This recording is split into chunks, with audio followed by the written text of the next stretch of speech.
Bonjour, nous recevons Mamadou Diouf. Nous sommes dans Décryptage Sahel. Le président nigérien Bazoum pointe la faiblesse de la lutte contre le trafic d'armes venu de Libye. Mamadou Diouf, bonjour, vous allez bien? Bonjour Michel, je vais très bien. Alors, est-ce qu'on peut dire que c'est la raison évoquée par le président nigérien pour expliquer ce qui arrive aujourd'hui dans le Sahel? Ce n'est pas le président nigérien, l'ancien président nigérien dans toutes les rencontres internationales a toujours dit aux gens de venir terminer le travail qu'ils ont commencé, puisque c'est comme ça qu'il faut l'appeler. Il a toujours été clair dans toutes les rencontres internationales. L'ancien président Issoufou a toujours dit que ceux qui ont détruit la Libye viennent continuer le travail. Et il est resté constant dans cette position, d'autant qu'il était un des rares chefs d'État africains, pendant qu'on essaye de faire tomber Kadhafi, à s'être opposé et à mettre en évidence ce risque. Parce qu'il avait dit aux gens clairement, la Libye c'est un arsenal, si vous faites tomber Kadhafi avec ce désordre, on risque de se retrouver avec des armes partout. Donc il y a une constance dans le discours du Niger sur le fait qu'on ait fait partir Kadhafi dans des conditions qui n'ont pas encore été éclaircies jusqu'à présent, a engendré ce qu'on appelait à l'époque un arsenal à ciel ouvert, où toutes les armes les plus sophistiquées, puisque Kadhafi, malgré les embargos et tout ce dont on parle, achetait des armes extrêmement modernes, mais toutes ces armes se sont retrouvées pendant un temps dans le désert, dans la rue. N'importe qui pouvait y accéder, à plus forte raison les groupes organisés qui en ont profité pour se faire un véritable arsenal qui fait mal aujourd'hui au niveau du Sahel. Alors, pour son successeur, cette situation est le résultat d'erreurs stratégiques. L'erreur stratégique, est-ce qu'on peut dire qu'il est en train de répéter ce que son prédécesseur dit? Il répète ce que son prédécesseur a dit, il répète ce que le président Obama a dit. Il a écrit clairement que c'était une erreur stratégique de faire tomber Kadhafi. Ce n'est pas la Libye qui le défend, mais tous les analystes de la zone le disent. D'ailleurs, pendant que les gens étaient en train de mener les combats, tout le monde posait le problème. Attention, Kadhafi, la façon dont il gère la Libye, il n'y a pas de perspective claire dans l'immédiat si vous faites tomber Kadhafi. Il jouait sur les tribus, il avait sa façon de faire, il n'y a rien d'organisé, il n'y a pas de force d'opposition, il n'y a pas de société civile, il n'y a rien sur la place pour prendre la relève de Kadhafi. Mais ce qu'il avait dit pendant que Kadhafi était vivant, ils ont eu totalement raison. Mais ceux qui avaient dit également que les conséquences ne vont pas s'arrêter à la Libye, puisque tout le monde sait que Kadhafi avait des Tchadiens avec lui, Kadhafi avait des Touaregs avec lui, il avait cette armée qui n'était pas composée nécessairement que par des Libyens, on les appelle tout simplement des mercenaires. Mais quand Kadhafi est tombé, ces gens-là vont faire quoi en Libye? Chacun va essayer de retourner chez lui et emporter également ses armes et créer des problèmes là où parfois il n'y en avait pas. Le Mali a eu sa part, le Niger a eu sa part, et c'est pourquoi, quand le président Bazoum le dit, en fait c'est un discours de vérité que malheureusement on ne tient pas souvent sur cette affaire de l'assassinat de Kadhafi et la chute de la Libye dans la crise qui malheureusement n'est pas encore totalement terminée jusqu'à présent et dont les conséquences sont là aujourd'hui en train de s'approcher même des pays côtiers. Ce n'est plus les pays sahéliens, même les pays côtiers sont en train malheureusement de prendre leur part.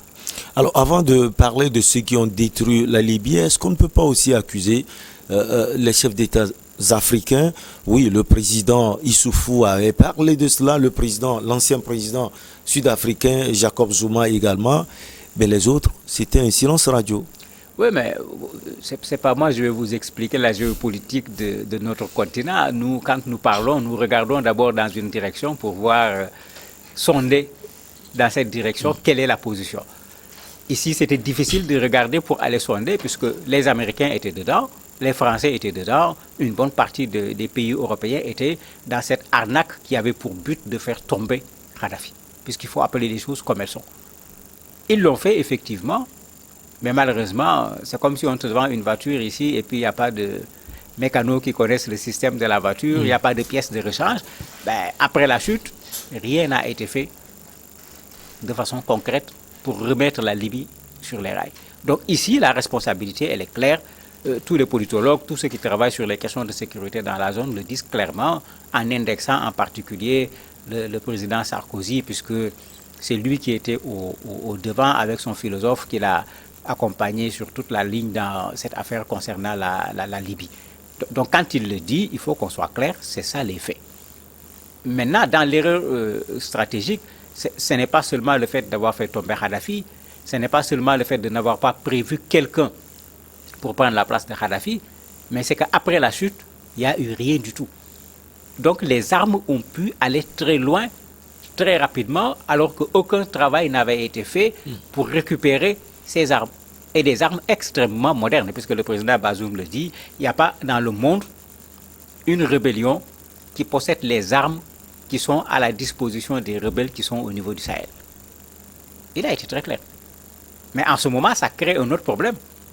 Si ces armes sont aussi modernes et que nos armées n'ont souvent pas ces armes, ou pas autant que les rebelles, mais on comprend pourquoi, lors de certains face-à-face entre nos armées régulières et ces rebelles, le dessus, c'est les rebelles qui le prennent et on compte les morts au niveau des armées régulières. Il pose un problème réel, il n'est pas le seul à l'avoir posé. Si vous vous rappelez, le chef d'état-major général des armées du Mali avait dit à l'Assemblée, nous n'avons pas les moyens de faire face.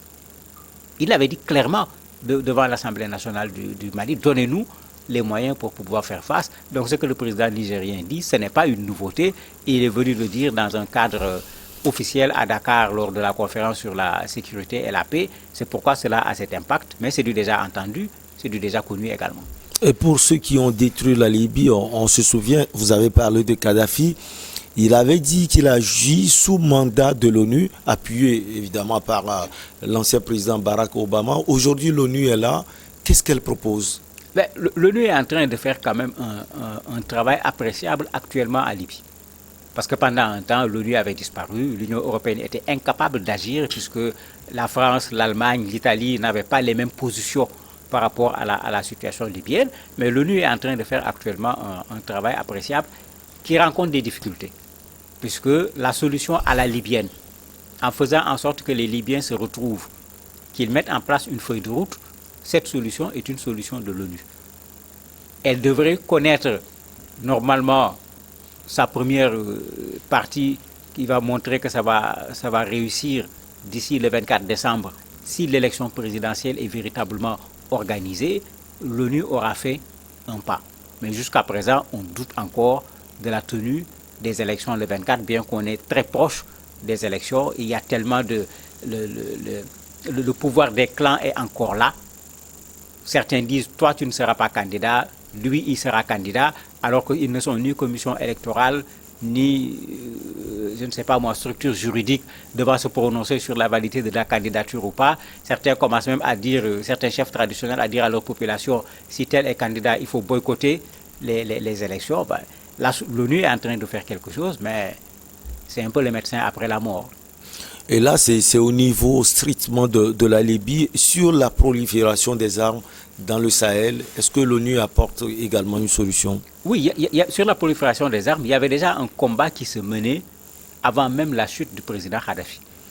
Parce que la prolifération des armes, ce n'est pas la Libye seulement. Il y a eu la guerre en Centrafrique, il y a eu la guerre au Tchad, il y a eu la guerre en Côte d'Ivoire.